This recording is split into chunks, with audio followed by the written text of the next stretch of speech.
फिर बड़ा ग्रंथ स्टार्ट करने में फिर नहीं हो पाता, इसलिए 2-3 दिन, 3-4 दिन जितना भी लगेगा, अलंकारों को समाप्त कर लेंगे। और उसके बाद फिर अन्य ग्रंथ। तो ये यूजीसी में जो जो अलंकार लगे हुए हैं, वक्रोक्ति, अनुप्रास, यमक, श्लेष, उपमा, रूपक, उत्प्रेक्षा, समासोक्ति, अपनहुति, निदर्शना, अर्थांतर, न्यास, दृष्टांत, विभावना, विशेषोक्ति, स्वभावोक्ति, विरोधाभास, संकर और संसृष्टि अलंकार। तो इतने ये यूजीसी में लगे हुए हैं। और यूपी पीजीटी हम लोगों ने भरा है, तो इसमें लगे हैं अनुप्रास, यमक, श्लेष, उपमा, रूपक, उत्प्रेक्षा, संदेह, भ्रांतिमान, अतिशयोक्ति, स्वभावोक्ति, विरोधाभास और परिसंख्या अलंकार। तो हम दोनों की दृष्टि से सभी अलंकारों को देख लेंगे। इसमें 2-3 एक्स्ट्रा हैं, अलग से हैं यूजीसी के सिलेबस से, तो इनको भी देखेंगे और यूजीसी वाले भी देख लेंगे। ठीक है, अभी सब कुछ ठीक है ना? बीच बीच में मैसेज करते रहेंगे ताकि पता चले। हाँ, क्योंकि अचानक ही गड़बड़ होने में समय नहीं लग रहा है। तो अलंकार, सबसे पहले अलंकार क्या है? अलंकार वे होते हैं जो अलंकृत करते हैं, जैसे हार इत्यादि आभूषण किसी स्त्री के उसकी शोभा को बढ़ाते हैं, उसी प्रकार के काव्य की शोभा को बढ़ाने वालों को अलंकार कहा जाता है। आचार्य मम्मट ने अलंकार की परिभाषा दी है, अलंकरोति इति अलंकार, और अलंक्रियते अनेन इति अलंकार, जिसके द्वारा अलंकृत किया, अलंकार जो अलंकृत करता है वह अलंकार है। मम्मट जी कहते हैं जिसके द्वारा अलंकृत किया जाता है उसको अलंकार कहते हैं। ये वामन जी कहते हैं काव्य शोभा करान धर्मान अलंकारान प्रचक्षते, ये दंडी जी काव्य दर्श में कहते हैं। आचार्य विश्वनाथ कहते हैं शब्दार्थयो अस्थिरा ये धर्मा शोभातिशयान रसानाम रसादीन उपकुर्वन्तो अलंकारास्ते अंगादिवत। जिस प्रकार से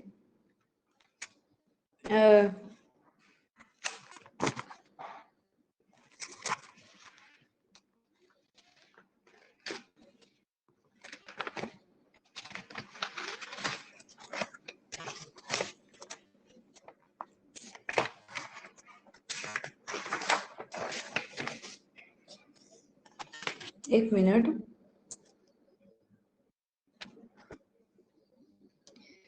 क्या हो जाता है, लॉक भी हो जाता है।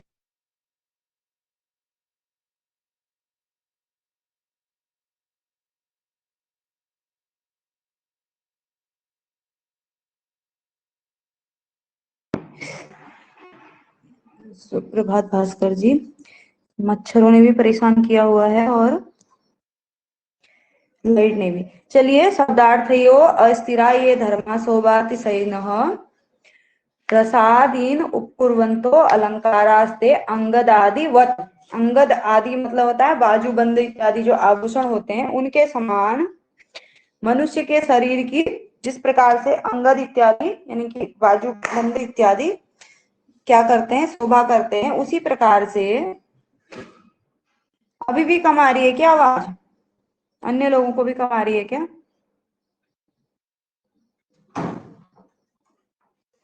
अच्छा जी, और अन्य लोगों को कैसी आ रही है आवाज?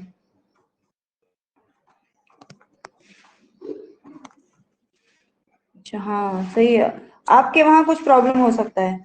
तो जो क्या करते हैं, अंगद इत्यादि आभूषण मनुष्य के शरीर का सौंदर्य जिस प्रकार से बढ़ाते हैं शोभातिशायिनः, उसी प्रकार से अलंकार क्या करते हैं, उपमा इत्यादि जो अलंकार होते हैं वे शब्द और अर्थ के शब्द और अर्थ के हाँ शब्द और अर्थ के की शोभा को बढ़ाते हैं, के सौंदर्य को बढ़ाते हैं, शब्द और अर्थ के सौंदर्य को बढ़ाते हैं। उसी प्रकार जिस प्रकार से अंगद इत्यादि बाजूबंद इत्यादि क्या करते हैं, शरीर के सौंदर्य को बढ़ाते हैं। और उसके बाद काव्य प्रकाश में उपकुर्वन्ति ते संतम ये अंगद्वारेण जातुचिद हारादिवत अलंकारास्ते अनुप्रासा अनुप्रासोपादयः। ये क्या कहते हैं काव्य प्रकाशकार कि उपकुर्वन्ति तं सन्तं ये अंगद्वारेण जातुचित् हारादिवद अलंकाराः ते अनुप्रासोपमादयः। हाँ, तो जो काव्य में विद्यमान अंगी रस को शब्द अर्थ रूप अंगों के द्वारा उपकृत करते हैं वे उपमा अनुप्रास इत्यादि उपमादय होना चाहिए। अनुप्रास उपमादय उपादय हो गया है उपमादय। तो ये क्या करते हैं अनुप्रास उपमा इत्यादि हार के समान, जिस प्रकार से हार मनुष्य के शरीर की शोभा बढ़ाता है उसी प्रकार से ये अंग द्वारा, अंग मतलब शब्द अर्थ को अंग कहा गया है, रस को अंगी कहा गया है, तो अंग के द्वारा शब्द अर्थ के द्वारा ये रस को उपकृत करते हैं। इन्हें क्या कहते हैं अलंकार कहते हैं। उसके बाद भामह जी कहते हैं न कांतमपि निर्भूषम विभाति वनिताननम। न कांतमपि अलंकार, न कांतम अपि निर्भूषम अलंकार रहित, निर्भूष मतलब अलंकार रहित, विभाति सुशोभित होता है, वनिता आननम कांतम अपि सुंदर भी, कांत मतलब सुंदर, कांतम अपि सुंदर भी, निर्भूषम वनिता आननम न विभाति स्त्री का सुंदर, स्त्री का भी मुख बिना आभूषणों के अलंकृत नहीं होता है, ऐसा काव्य अलंकार में भामह ने कहा है।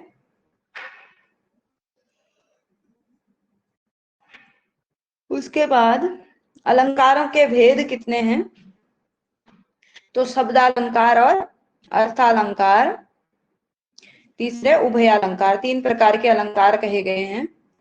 जहां अलंकार शब्द पर आश्रित होता है उसे शब्दालंकार कहते हैं। जैसे क्या होता है कहीं पर हर मतलब भी शिव होता है, शिव मतलब भी शिव होता है, कहीं पर हमने शिव को हटाकर, हर को हटा करके शिव लिख दिया, तो वहां पर जो सौंदर्य आना चाहिए था वो नहीं आ पाएगा, तो ये शब्द पर आश्रित अलंकार हो गया। जहां पर हर के स्थान पर शिव लिख करके भी उस अलंकार में कोई परिवर्तन नहीं हो रहा है, उस काव्य के सौंदर्य में कोई परिवर्तन नहीं हो रहा है, तो उसको क्या कह देंगे अर्थालंकार कह देंगे। तो शब्द पर आश्रित शब्दालंकार, अर्थ पर आश्रित अर्थालंकार, और दोनों का मिश्रित रूप उभयालंकार होता है।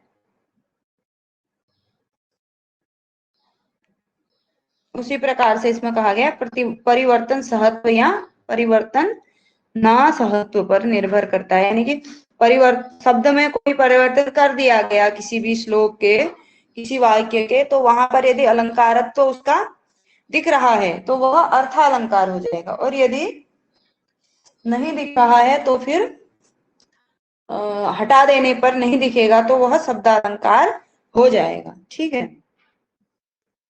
अलंकारों की संख्या कितनी मानी गई है, तो अलंकारों की संख्या में मतभेद भी है, अन्य अन्य लोगों ने अलग अलग अलंकार माने हैं। मम्मट ने 67 अलंकारों का निरूपण किया है, जिनमें से 6 शब्दालंकार और एक अर्थालंकार, वक्रोक्ति, अनुप्रास, यमक, श्लेष, चित्र और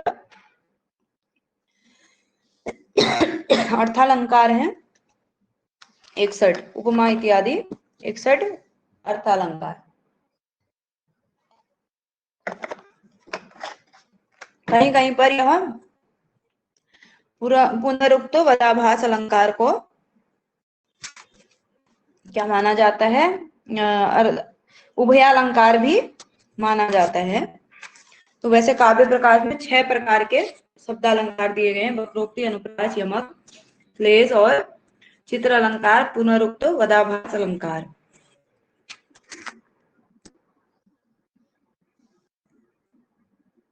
उसके बाद भरत मुनि ने नाट्य शास्त्र में कितने अलंकार माने गए हैं, तो ये अभी प्रश्न बनता है। उपमा, रूपक, दीपक, यमक, केवल 4 ही अलंकारों का वर्णन है भरत मुनि के द्वारा नाट्य शास्त्र में। केवल 4 अलंकार कहे हैं। वामन ने 33 अलंकार बताए हैं, दंडी ने 35 अलंकार बताए हैं, भामह ने 39 अलंकार बताए हैं, उद्भट ने 40 प्रकार के अलंकारों का वर्णन किया है। रुद्रट ने अपने काव्यालंकार में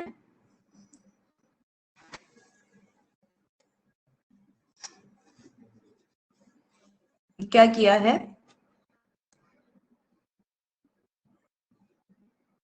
52 अलंकार के भेदों को बताया है। चंद्रालोक में जयदेव ने 100 अलंकार बताए हैं और उसके व्याख्याकार, चंद्रालोक के व्याख्याकार हुए हैं अप्पय दीक्षित। उन्होंने कुवलयानंद नामक ग्रंथ लिखा है, उसमें 124 अलंकार बताए हैं।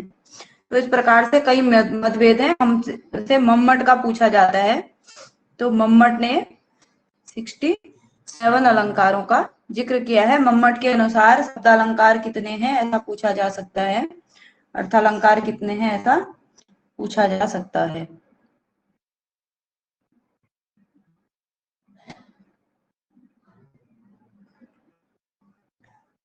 शब्दालंकार सबसे पहले वक्रोक्ति, क्योंकि हमारे नेट के सिलेबस में है। आशीष जी भी जुड़े हैं, स्वागत है, तो अन्य लोगों का भी।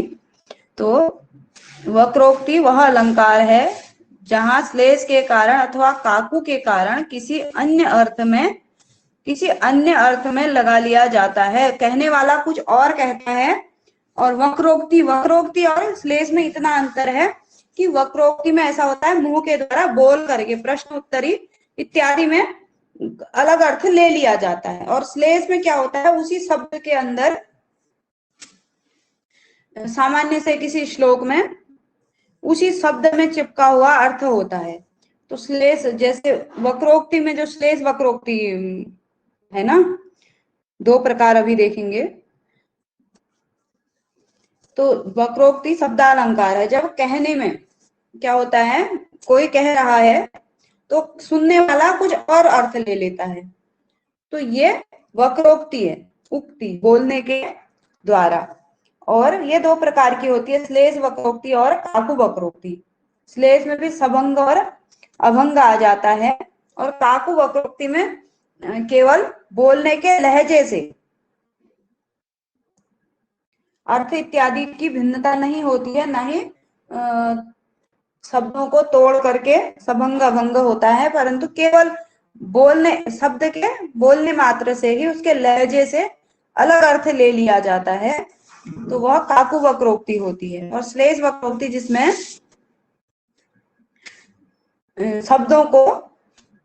शब्दों में 2 अर्थ छुपे होते हैं, एक तोड़ करके, एक बिना तोड़े हुए, एक ही शब्द के 2 अर्थ। तो सभंग में तोड़ना पड़ता है और अभंग में बिना तोड़े एक ही शब्द का 2 अर्थ होता है।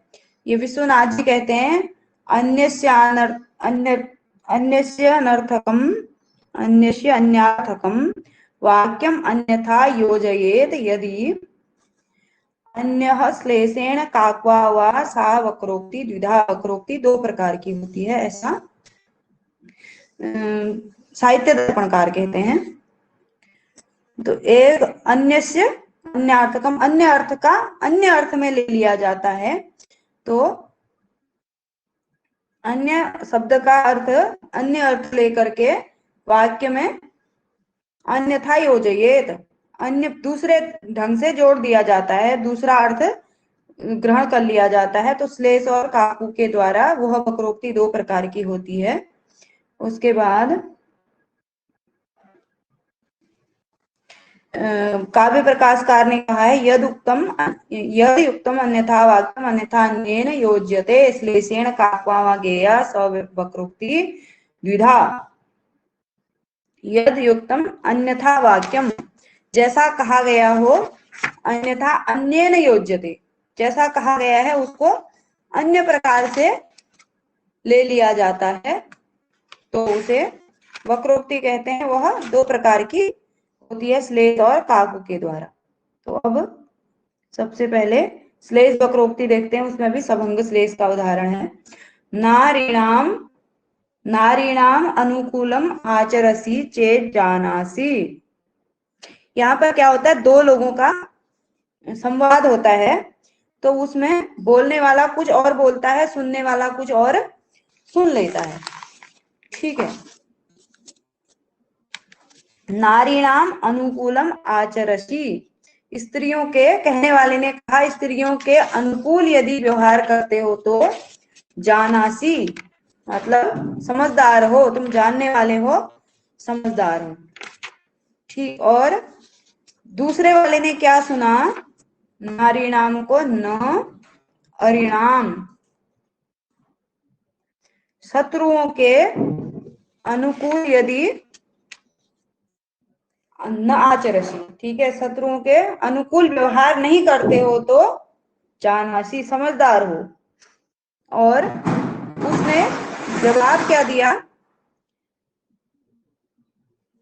कह चेतनो कश्चेतनो वामानाम प्रियम आदधति, आदधाति, कह चेतनो वामानाम प्रियम आद, जिसने नारी कहा तो उसने क्या अर्थ लिया कि कौन चेतन व्यक्ति, यानी कि कौन समझदार व्यक्ति, वामानाम प्रियम आदत्ति, यानी कि स्त्रियों के,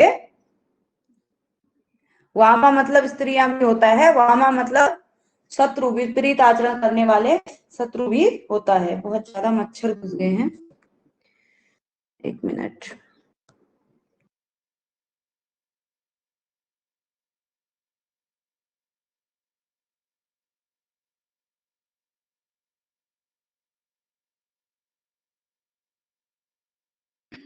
चलिए, तो यहाँ पर क्या हुआ, उसने सोचा कि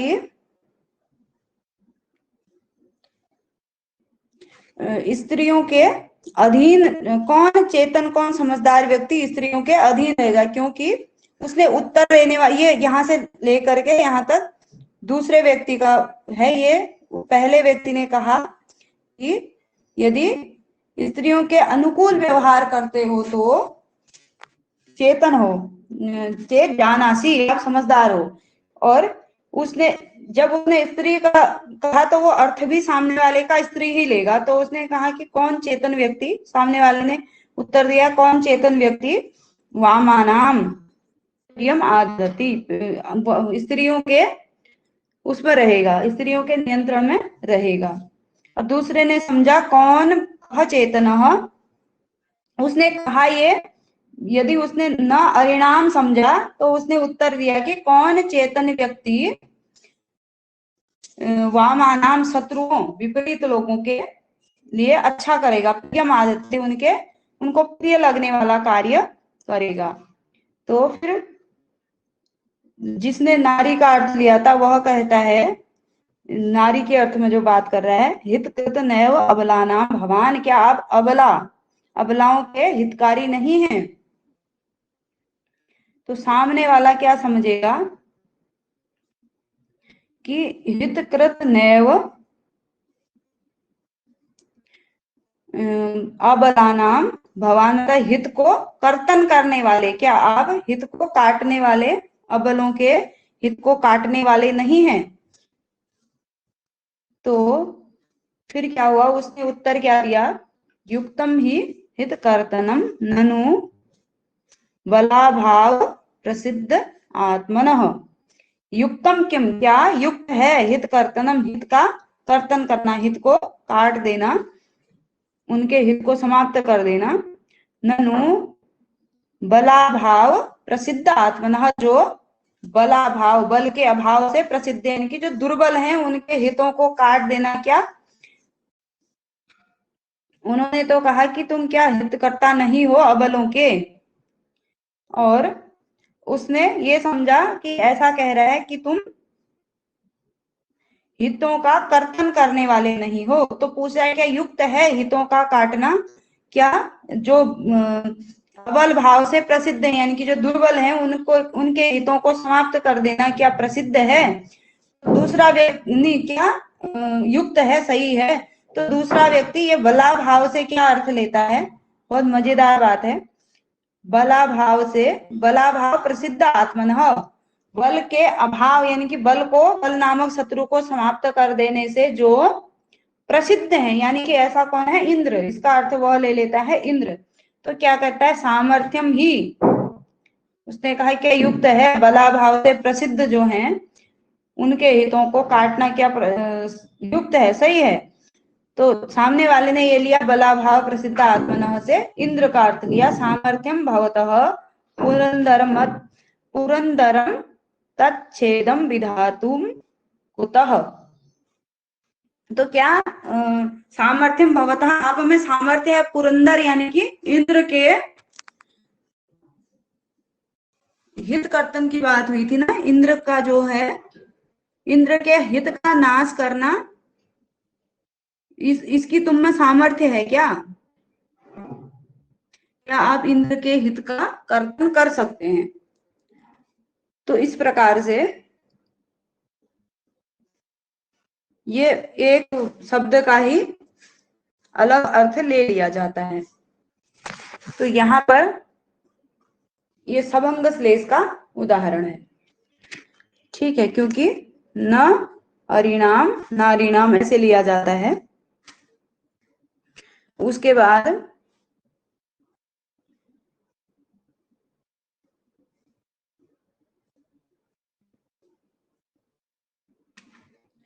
अगला अभंग श्लेष का उदाहरण है, जहां पर वहां पर तो हमने न अरिणाम नारिणाम दो अलग अलग अर्थ लिए थे, तब वहां पर वक्रोक्ति हुई थी। अहो केनेदृशी बुद्धि दारुणा, इसमें अभंग में क्या होता है, पदों को तोड़ना नहीं होता है, उनका केवल एक ही पद का अलग अर्थ होता है। अभंग श्लेष, अहो केनेदृशी बुद्धि दारुणा तव निर्मिता त्रिगुणा श्रूयते बुद्धि न तु दारुमयी क्वचित। अब यहाँ पर क्या होता है, एक व्यक्ति ने कहा अहो केन ईदृशी बुद्धि दारुणा तव निर्मिता, तुम्हारी ये दारुण बुद्धि यानी कि इतनी कठोर बुद्धि, केन ईदृशी किसने बनाई तुम्हारी इतनी कठोर बुद्धि।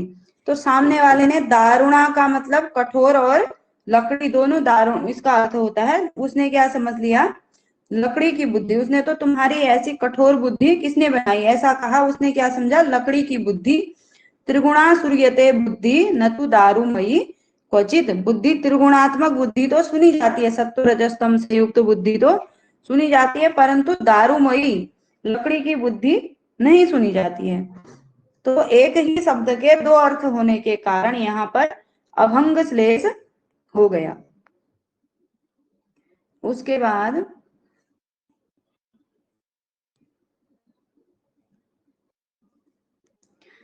अगला है काकुआ यथा, काकू के द्वारा जो वक्रोक्ति होती है, गुरुजन परतंत्रया दूरतरम देशमुद्यतो गंतुम अलिकुल कोकिल ललितई ललिते नैष्यति सखी सुरभि समये असौ। एक सखी दूसरी सखी से कह रही है, उसके पति प्रदेश में हैं, परदेश गए हुए हैं, तो गुरुजन परतंत्रया, गुरुजनों की परतंत्रता के कारण यानी कि गुरुजनों की अधीनता के कारण, बड़े लोगों की अधीनता के कारण, दूर तरम देशम उद्यतो गंतुम, दूर देश जाने के लिए तैयार हुए हैं, अलिकुल कोकिल ललितई यानी कि भ्रमरों और कोयलों के द्वारा ललित जो वसंत ऋतु का जो समय होता है, ऐसे सुरभि समये असौ न एष्यति, सखी सखी नहीं आएंगे वह। तो इस प्रकार का कहती है।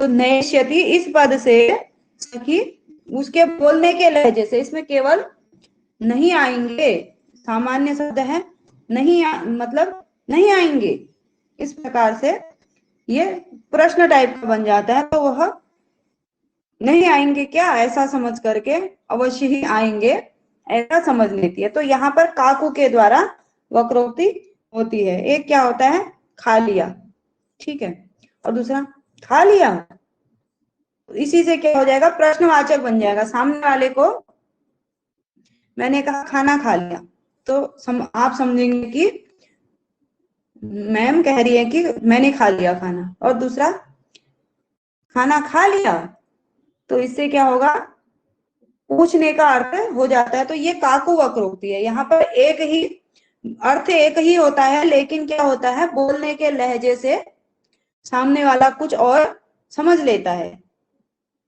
तो यही काकु वक्रोक्ति है। उसके बाद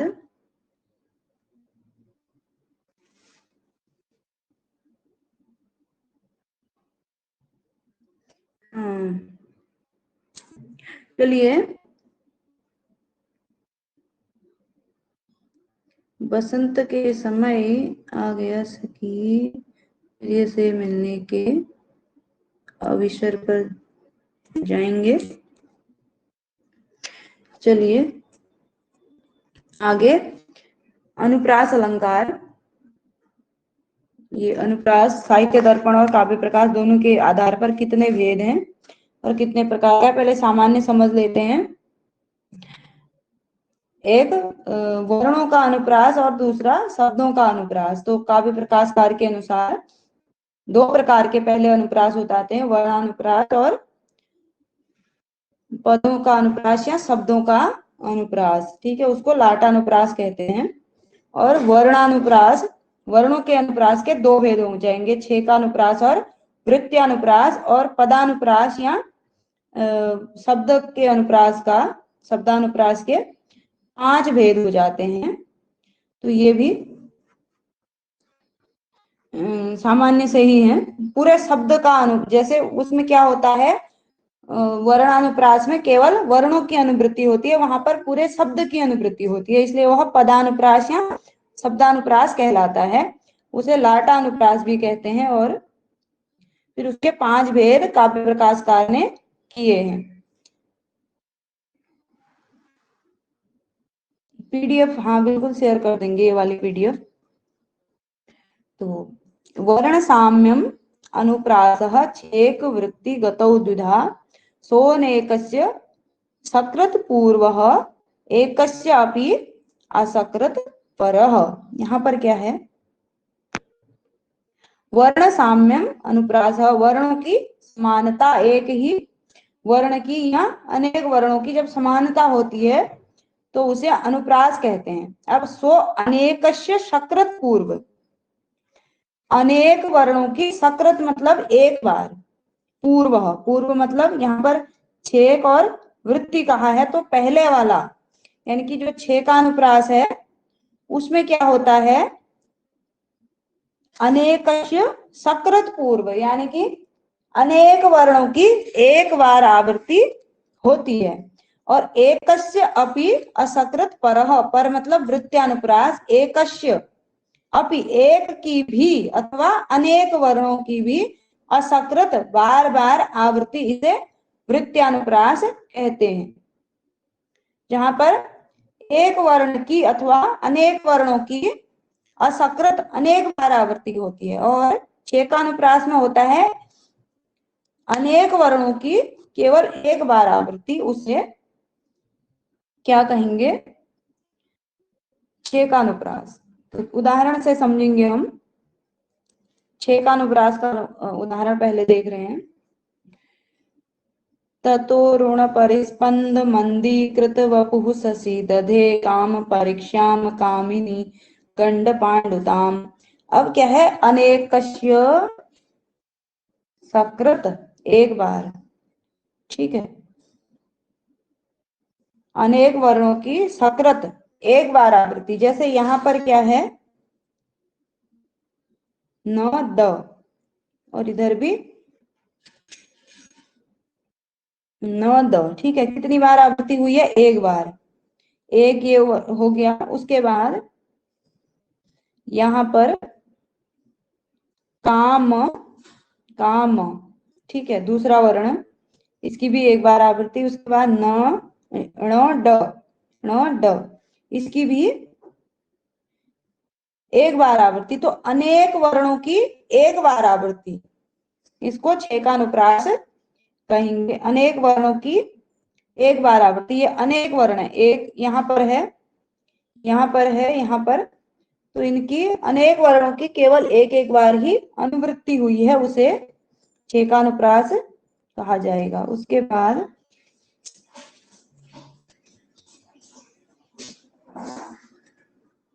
वृत्त्यानुप्रास, यहाँ पर क्या था, एकस्य अपि, एक की भी अथवा अनेक की भी, एक या अनेक वर्णों की असकृत अनेक बार आवृत्ति।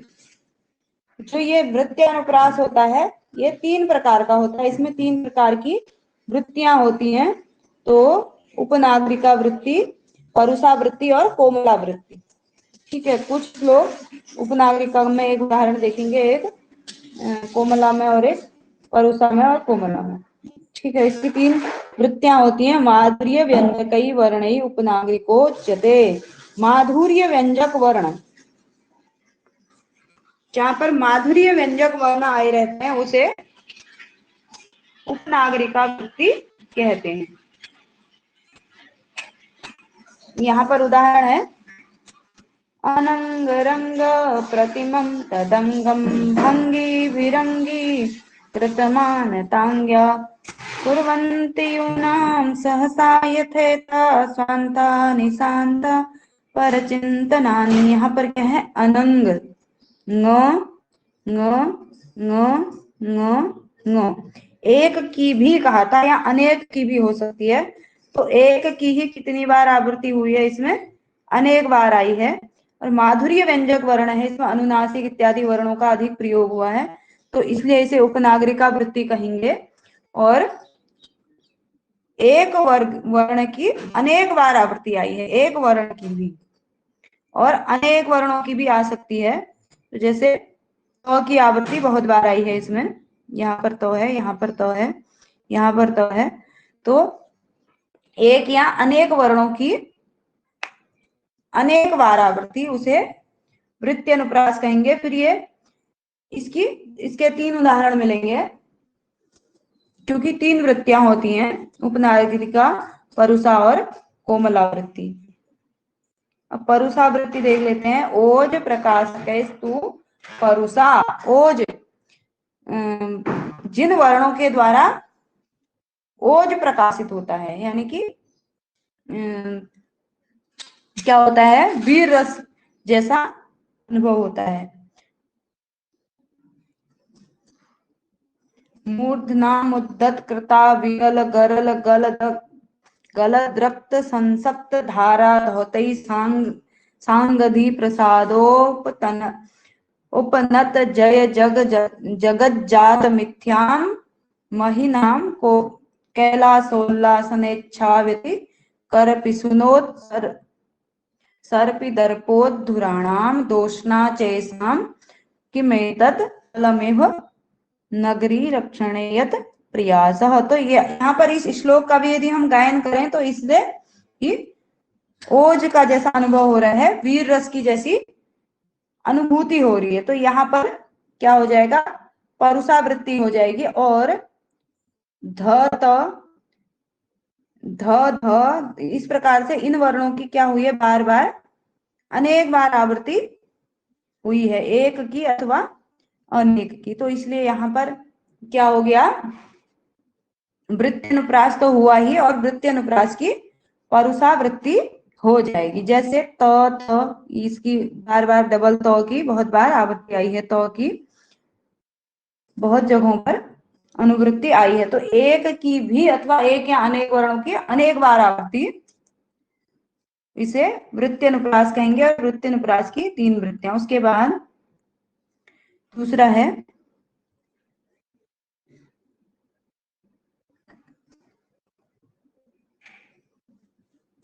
कोमला वृत्ति। कोमला परई कहा गया है, यानी कि जो उपनागरिका और परुषा के अतिरिक्त जो वृत्ति होती है उसे क्या कहते हैं, कोमला वृत्ति कहते हैं। तो यहाँ पर यदि इस श्लोक को गाएं तो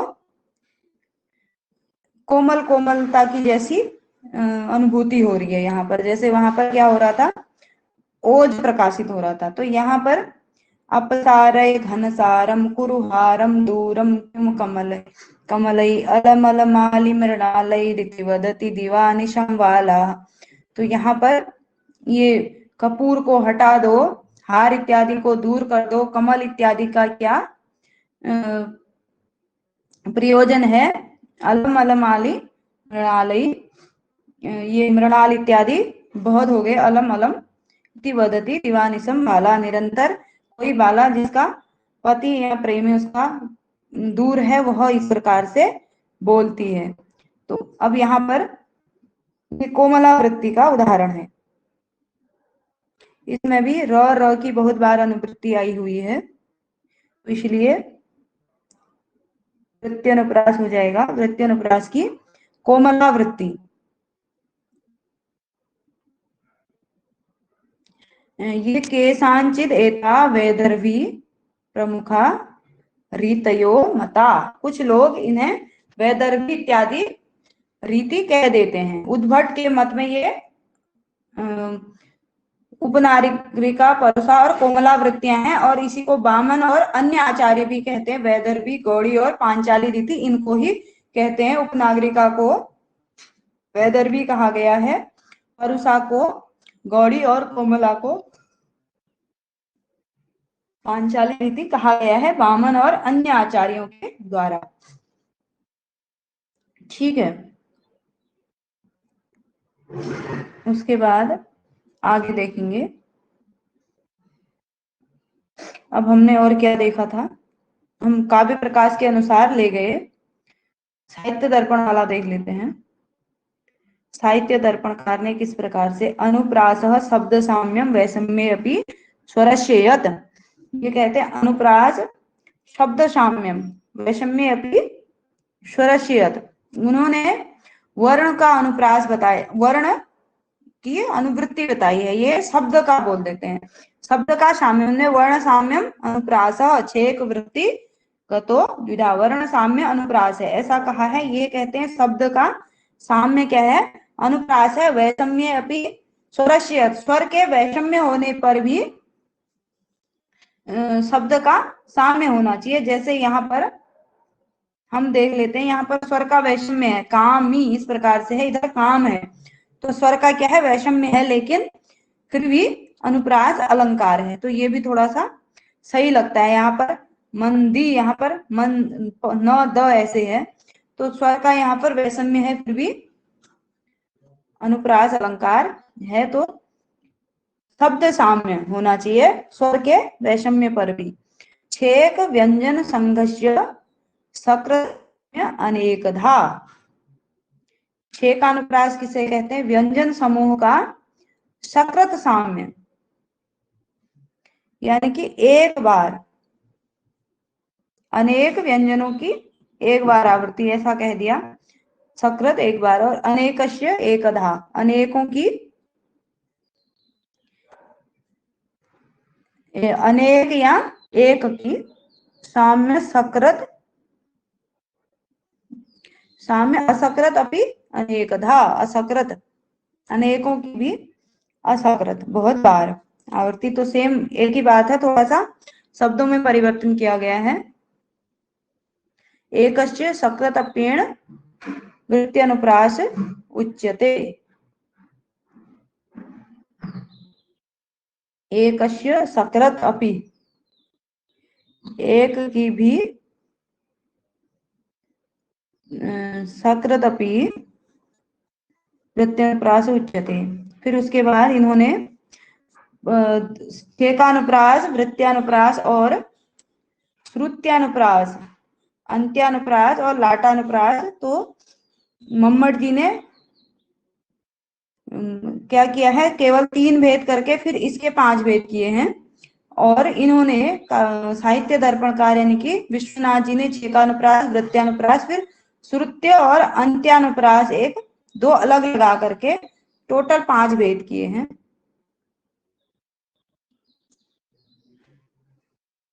ये कहते हैं कि सादृश्यम व्यंजनस्य एव श्रुत्यनुप्रास उच्यते, व्यंजन का सादृश्य एवं श्रुत्यनुप्रास उच्यते। यहाँ पर इनका अभिप्राय क्या है, जो उच्चारण स्थान होते हैं, उच्चारण स्थानों से उच्चरित होने वाले, जैसे एक ही पद में या एक ही श्लोक में उच्चारण, एक उसी उच्चारण स्थान से उच्चरित होने वाले वर्णों को भी ये अनुप्रास मान लेते हैं। यहाँ पर क्या है, उच्चार्यत्वा एकत्र स्थाने तालुरादिके सादृश्यं व्यञ्जनस्यैव श्रुत्यनुप्रास उच्यते। तालु इत्यादि स्थानों से उच्चारित होने वाले वर्णों की भी वर्ण भी यदि एक ही वाक्य में आए तो उसको भी, हाँ भास्कर जी क्या क्या लिख रहे हैं चलिए फिर देखेंगे। तो यहाँ पर क्या है, मैं उदाहरण समझा देती हूँ इसका श्रुत्य अनुप्रास क्यों है।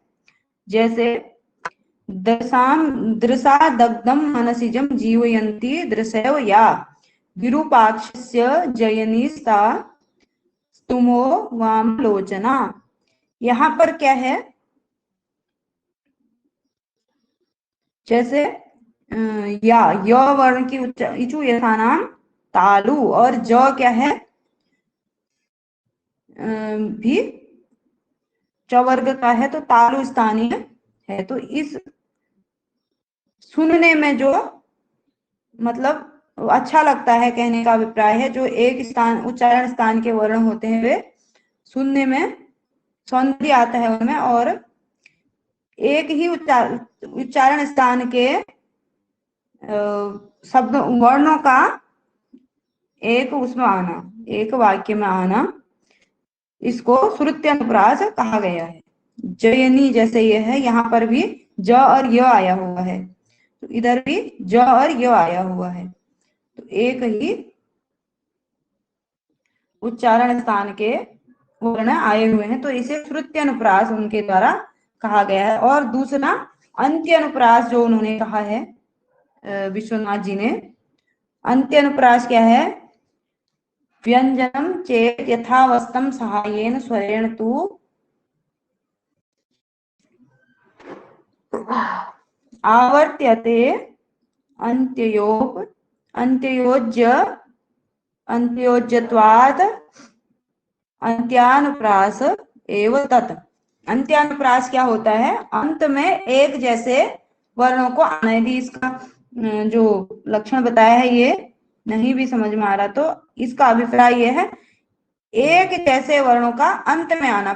जो चरण होता है श्लोक का उसके अंत में, जैसे तुकबंदी की जाती है हिंदी कविताओं में, ये जो हम जैसे लोग वाक्य बनाने की कोशिश करते हैं, पंक्तियां जैसी बनाने की कोशिश करते हैं, तो तुकबंदी करना जिसे कहते हैं, उसी प्रकार से केशः कास्त अक विकास, ये एक पद हो गया। काय प्रकटित कर करभ विलास, तो यहाँ पर सह सह आया हुआ है पद के अंत में। चक्षुर दक्ष वराट कल्पम त्यजयति न चेत काम काम अनल्पम, तो यहाँ पर म यहाँ पर अंत में आया है, यहाँ पर विलास सह सह इस प्रकार से है, तो इसको अंत्य अनुप्रास कहा है। अंत में, पद के अंत में, यानी कि जो पाद होते हैं श्लोकों के चरण के अंत में एक प्रकार के वर्णों की आवृत्ति, ये अंत्य अनुप्रास से कहा गया है।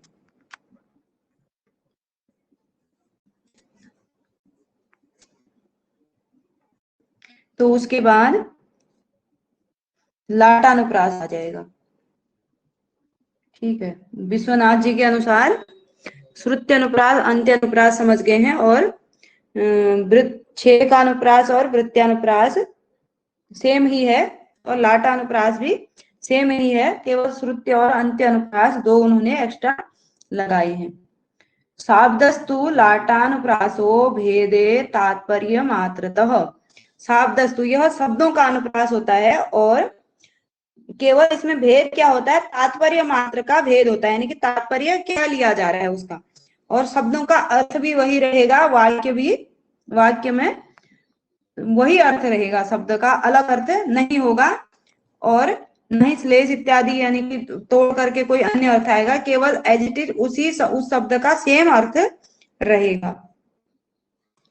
तो यहाँ पर क्या है, क्योंकि पूरा पद को लिया जाता है, वहां हम केवल जैसे काम इस प्रकार से केवल म वर्ण को ले लेंगे तो उसको भी वहां पर अनुप्रास मानेंगे, लेकिन यहाँ पर क्या होता है, पूरा शब्द आता है, पूरा पद या शब्द, इसलिए लाटानुप्रास होता है। तो यश न सविरे दयता दयिता दव दहन तुहिन दिदिति तस्य। यस्य च सविधे दयिता दव दहन तुहिन दिदिति तस्य। यहाँ पर क्या कह रहे हैं, यस्य जिसके, न सविधे दयिता जिसके पास दयिता नहीं है, यानी कि स्त्री जिसके पास नहीं है, दव दहन मतलब होता है दावानल, तुहिन दीदिति बोलते हैं चंद्रमा को, तुहिन दीदिति चंद्रमा, उसके लिए क्या है, चंद्रमा दावानल है, जिसके पास स्त्री नहीं है उसके लिए चंद्रमा दावानल है। यहाँ पर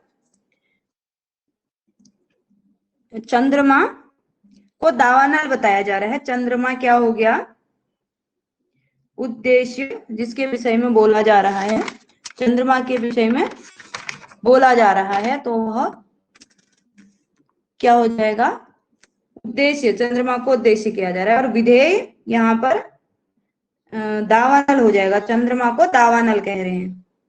और यश्च च सविधे दयिता, और जिसके पास दयिता है यानी कि उसकी पत्नी है, स्त्री है, दव दहन तुहिनस दीदिति तस्य, और उसके लिए दावानल क्या हो जाता है, चंद्रमा हो जाता है। यहाँ पर दावानल का भी वही अर्थ है, चंद्रमा का भी, तुहिन दीदिति का भी वही अर्थ है, सब कुछ एक ही अर्थ है, लेकिन तात्पर्य अलग लिया जा रहा है। यश्य च सब, और जिसके पास स्त्री है तो उसके लिए तो चंद्रमा दावानल हो नहीं सकता है, तो दावानल चंद्रमा हो जाता है, यानी कि यदि वह भीषण गर्मी में भी हो तो चंद्रमा के समान शीतलता का अनुभव करता है। तो इस प्रकार से यहाँ पर केवल तात्पर्य का भेद है।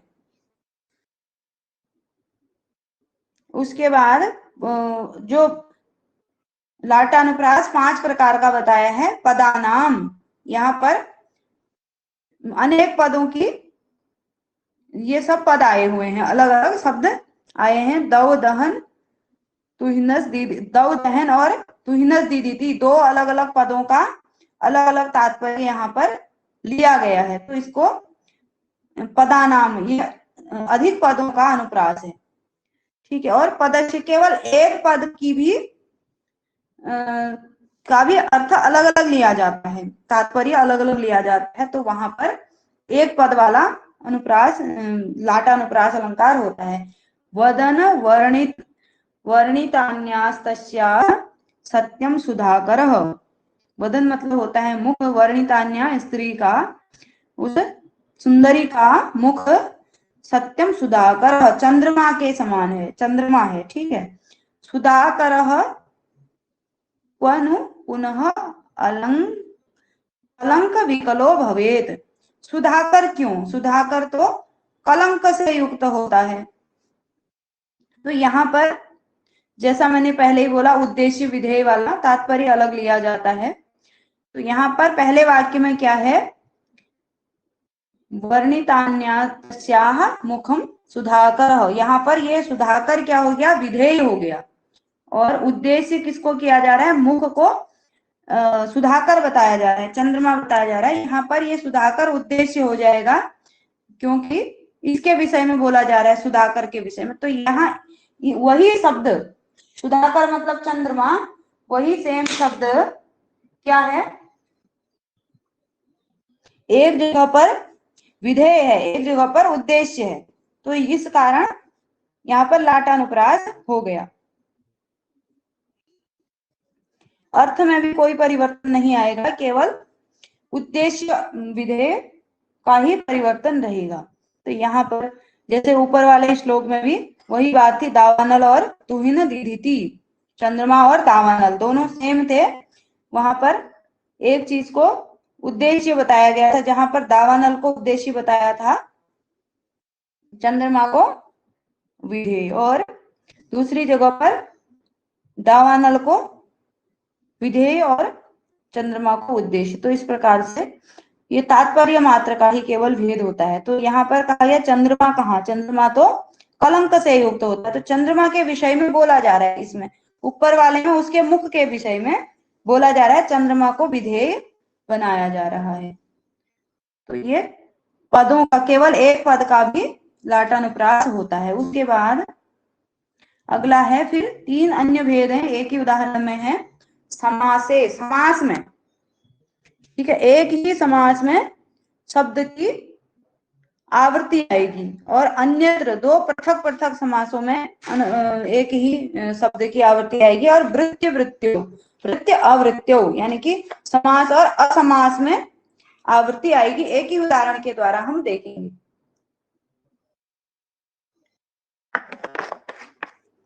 सित कर कर रुचिर विभा विभा कराकार धरणीधर कीर्ति पौरुष कमला कमला सोअपि तैवास्ति नान्य। यहाँ पर क्या है, पहले हमने देखा समास में, एक ही समास में दो शब्दों की आवृत्ति होगी। सित कर कर, ठीक है, यह सित कर कर रुचिर विभा तक एक समास है, तो इसमें कर कर की दो बार आवृत्ति एक ही समास में आई है, तो ये समासे, ये वाला उदाहरण हो जाएगा समास में। अन्यत्र विभा विभा कराकार, यहाँ पर क्या है, विभा ये इस समास में है, और विभा कराकार वाले में दूसरे समास में एक विभा है, इस वाले समास में एक विभा है, तो दोनों की अनुवृत्ति आई है, तो अन्यत्र वाला उदाहरण हो जाएगा, यानी कि दो अलग अलग समासों में। तीसरा है एक समास में और एक असमास है।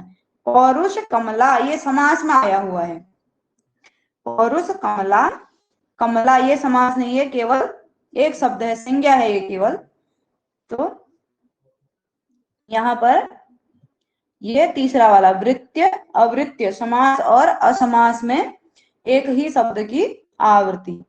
तो यहाँ पर सित कर कर वाले में एक ही समास में दो पदों की आवृत्ति, विभा विभा कराकार वाले में अलग अलग समासों में एक ही पद की अलग अलग समासों में आवृत्ति, और पौरुष कमला कमला में एक समास में एक असमास में अनुवृत्ति। तो इस प्रकार से 5 प्रकार का लाटानुप्रास हो गया। एक पद का नाम अनेक पदों का, यानी कि 2 पदों का या 3-4 पद हो सकते हैं, उसमें उनकी आवृत्ति आ रही है और तात्पर्य अलग लिया जा रहा है। और दूसरा केवल एक पद का सुधाकर वाला उदाहरण देखा हमने, वह पदस्य। उसके बाद समास में 2 अलग अलग समासों में और एक समास में एक असमास में। तो इस प्रकार से 5 प्रकार का लाटानुप्रास हो जाता है। और पदों का अनुप्रास होता है लाटानुप्रास, जहां पर पूरे शब्द की अनुवृत्ति होती है। वर्णों का छेक और वृत्ति, छेकानुप्रास, वृत्त्यानुप्रास, और साहित्य दर्पणकार ने श्रुत्यनुप्रास और अंत्यानुप्रास 2 अलग से किए हैं। उनके साहित्य दर्पण के अनुसार 5 भेद, वृत्त्यानुप्रास, छेकानुप्रास, लाटानुप्रास, श्रुत्यानुप्रास और अंत्यानुप्रास, तो 5 भेद ये हो गए। और काव्य प्रकाशकार ने अलग ढंग से किया है। पहले शब्दों वर्णों का अनुप्रास छेक और वृत्ति, और पदों या शब्दों का अनुप्रास लाटानुप्रास, फिर लाटानुप्रास के 5 भेद किए हैं। तो इस प्रकार से आशा करती हूँ आप लोगों को समझ में आया होगा, जैसा भी मैं समझा पाई।